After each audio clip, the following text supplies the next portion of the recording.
बेटा घर का चिराग बुझ गया।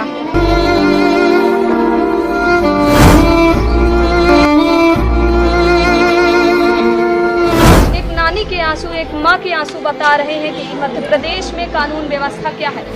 मैं हर एक जगह गई, एसपी ऑफिस गई, कलेक्ट्रेट गई, जन सुनवाई में गई, सांसद को गई, कोई सुनवाई बस होते कहते हैं कि वो अब होगी कार्रवाई।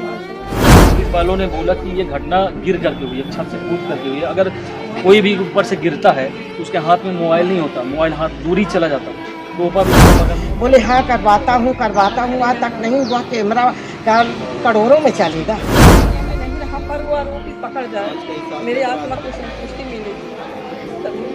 नमस्कार, स्वागत है आपका हमारे चैनल में।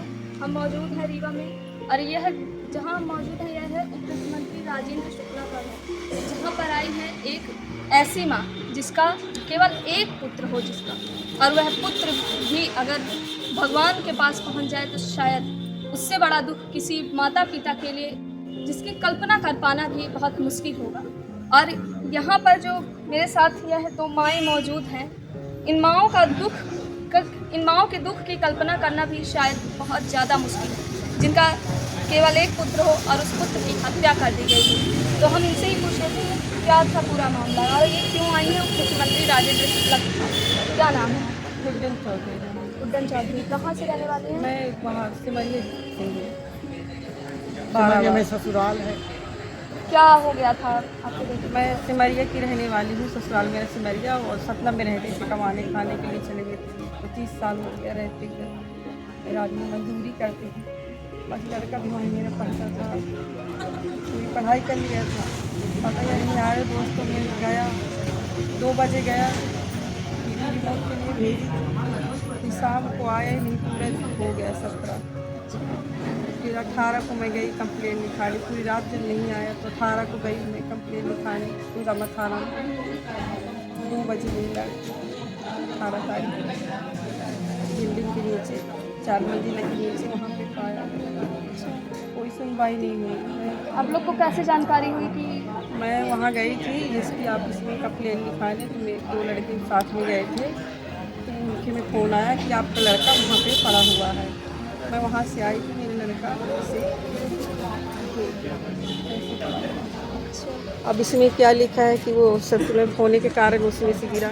यदि मैडम वहाँ से गिरता तो उसकी बॉडी में उसकी तो पूरा खून भर जाता और पूरा टूट जाता। ऐसे ही लिटाया है और हाथ में मोबाइल है।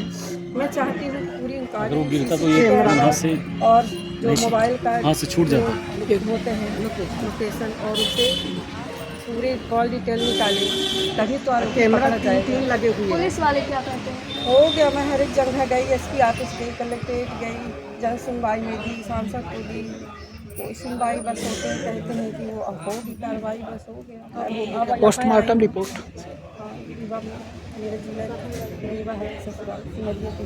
अच्छा, तो आप लोग वहाँ काम के लिए गए थे अपने बच्चों के साथ? काम, हाँ पढ़ाई भी और बच्चों के काम कुछ नहीं, पहले था 20 साल हो गए सिमरिया, काम नहीं लगता था तो हम सतना चले गए काम करने।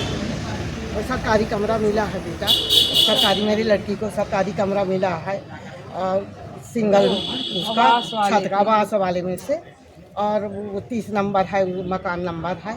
और वहीं रहती रही है, जिसके एक लड़का लड़की जहाँ ये रहती थी वहीं पे इनका? हाँ वहीं हुआ, थोड़ी दूर पे हुआ, 1 किलो 1.5 किलोमीटर दूर, इतना भी नहीं है, पास में हुआ था। तो किसी से लड़ाई झगड़ा या कि आपसी मुझको रंजिश? पता नहीं है कि मेरे नाती से क्या लड़ाई हुई क्या नहीं हुई, अब मुझे पता नहीं, कभी बताया ही नहीं था।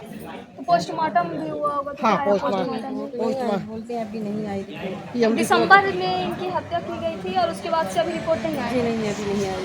अच्छा, रिपोर्ट तो आज आनी चाहिए। रिपोर्ट तो आ जानी चाहिए। हाँ बस हम जाते हैं, कितनी बार गए, बोलते अभी रिपोर्ट नहीं आई, हम क्या कर सकते हैं। बताइए, दिसंबर की घटना है, आज मार्च महीना शुरू हो चुका है, ऐसा तो हो नहीं सकता कि 2 महीने के अंदर पोस्टमार्टम की रिपोर्ट ना आ सके, उसमें भी उस मामले में जहां हत्या की आशंका जताई जा रही है। मैं कहती हूँ कि ठीक है पोस्टमार्टम की भी रिपोर्ट हुई थी, पर इतनी बड़ी दारू की बोतल पाई गई, ऊपर 4 मंजिल में लड़की की जर्किन थी और चिकना भी रखा था, तो उसके फिंगर से किसी भी तरह से पुलिस तो जांच कर सकती है। मैं कहता हूँ कि मैं चाहता हूँ कि एक बार अच्छे से कैमरे की जांच हो, कॉल डिटेल हो, लास्ट टाइम किससे बात हुई है, तब तो मामला पूरी तरह सामने आए।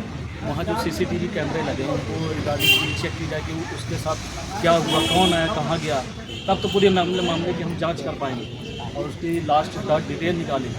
ये सब नहीं कर रहे हैं पुलिस वाले। अच्छा, तो हम लोग को फोन दबाने पुलिस की वालों कोशिश के पास कर ही रहे जमा होगा? नहीं हैं, उनके पास नहीं जमा। नंबर लिए मोबाइल नंबर फ़ोन नहीं लिए।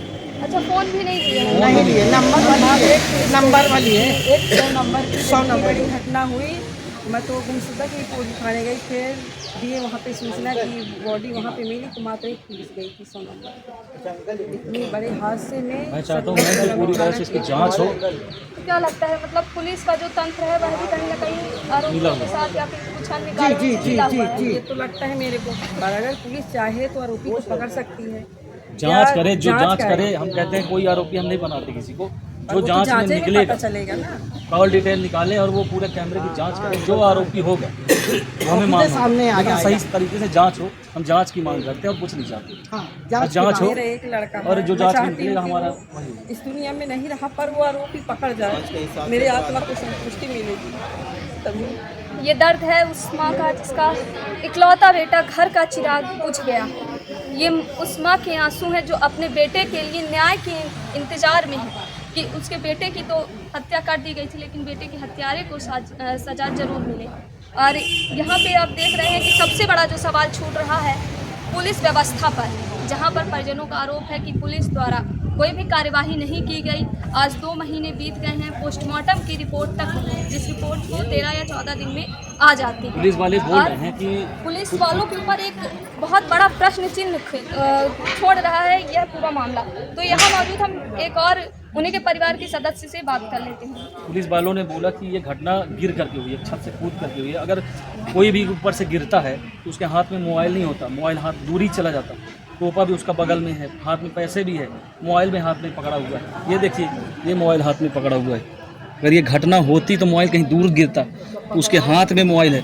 ये कहीं ना कहीं पुलिस प्रशासन का मिला जाल है। मैं चाहता हूँ कि इसमें सही तरीके से जांच हो, जो आरोपी होगा वो हमें सर्वमान होगा और कैमरे की जांच हो। जो 3 कैमरे लगे हुए हैं उनकी जांच जरूरी होना चाहिए। मैं इसकी मांग एसपी तक बोली और कलेक्टर से भी बोले हाँ करवाता हूँ। आज तक नहीं हुआ। कैमरा करोड़ों में चलेगा, करोड़ों दिन लगेगा। तो सांसद जी के पास भी गई 2 बार, मैं भी एक बार मौजूद में आवेदन दी, एक बार। कौन सा थाना लगता है आप लोग को? मेरा थाना उतैली का तो यही लगता है, कोलगामा थाना। अच्छा, सांसद जी क्या बोले थे आप लोगों से? बोले कि होगे कार्रवाई करूँगा। मैं बोल दिया हूँ कि करूँगा, तो करेंगे। कब पता नहीं कब करेंगे कब ना करेंगे। अब मेरी लड़की ना, उसकी पढ़ाई डिस्टर्ब हो रही है, मेरी नातिन की। उसको जब सगमा लग जाता 2-2, 3-3 घंटा बेहोश रहती है। उसकी पढ़ाई की नुकसान हो रही है, वो भी हाथ से छूट जाएगी। उसकी दवा चल रही है, हाथ से छूट जाएगी तो क्या, किस आधार पर जिएगी? मेरे लड़की दामाद किस आधार पर जिएंगे? वो भी मर जाए ना। तो शासन यही कहती है, यही कहती है, इसलिए सुनवाई नहीं हो रही है। तो उप मुख्यमंत्री राजेंद्र शुक्ला से मैं यही मांगने आई हूँ कि मेरे इसकी जांच होना चाहिए, कैमरे की जांच होना चाहिए, मेरे को इंसाफ मिलना चाहिए बेटा।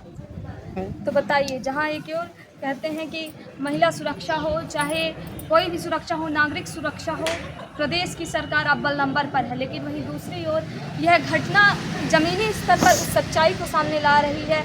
यह एक नानी के आंसू, एक माँ के आंसू बता रहे हैं कि मध्य प्रदेश में कानून व्यवस्था क्या है, जहां पुलिस वालों के ऊपर सीधे तौर पर आरोप लग रहा है कि उनके द्वारा एक हत्या जैसे मामला, जो कि परिजनों को आशंका है कि उनके बेटे की हत्या की गई है, उसमें कोई भी कार्यवाही नहीं की जा रही है। वहीं परिजनों का यह भी कहना है कि जब अगर जो कोई व्यक्ति ऊपर से नीचे गिरता तो उसके हाथ में फ़ोन पकड़ा हुआ नहीं होता और चीज़ें बिखरी होती हैं, आसपास खून बिखरा रहता है। जबकि जो उनका पुत्र था, उनके पुत्र के पास ऐसा आसपास कुछ भी नहीं दिखाई दे रहा था। तो यही कारण है कि इनको आशंका है कि उनके पुत्र के साथ कहीं ना कहीं किसी न किसी प्रकार की अनहोनी हुई है और उस अनहोनी को छुपाने के लिए उसको ला के लिटा दिया गया था। तो यहाँ पे एक सबसे बड़ा प्रश्न है और एक सबसे बड़ा जो कहते हैं कि कानून के ऊपर जो सवाल खड़ा होता है कि क्या कानून के रक्षक ही जब लोगों को न्याय नहीं दिलवा पाएंगे तो भला लोग न्याय के लिए जाएंगे भी तो भला किसके पास जाएंगे? क्योंकि ये माँ जो संसद के पास जा चुकी, एसपी के पास जा चुकी, उनको न्याय नहीं मिला, तब जाकर वह उप मुख्यमंत्री राजेंद्र शुक्ला के दरवाजे खटखटाने के लिए पहुंची हैं और अपने बेटे को न्याय दिलाने के लिए यहाँ पर आई हैं। अब देखना दिलचस्प होगा कि उप मुख्यमंत्री राजेंद्र शुक्ला क्या इनके बेटे के लिए अधिकारियों को जांच के आदेश देंगे या फिर जैसे सपना सांसद द्वारा मामले को टालमटोल आश्वासन दिया गया था और कोई कार्यवाही नहीं की गई थी, क्या उसी तरह उप मुख्यमंत्री राजेंद्र शुक्ला भी इनके साथ करेंगे?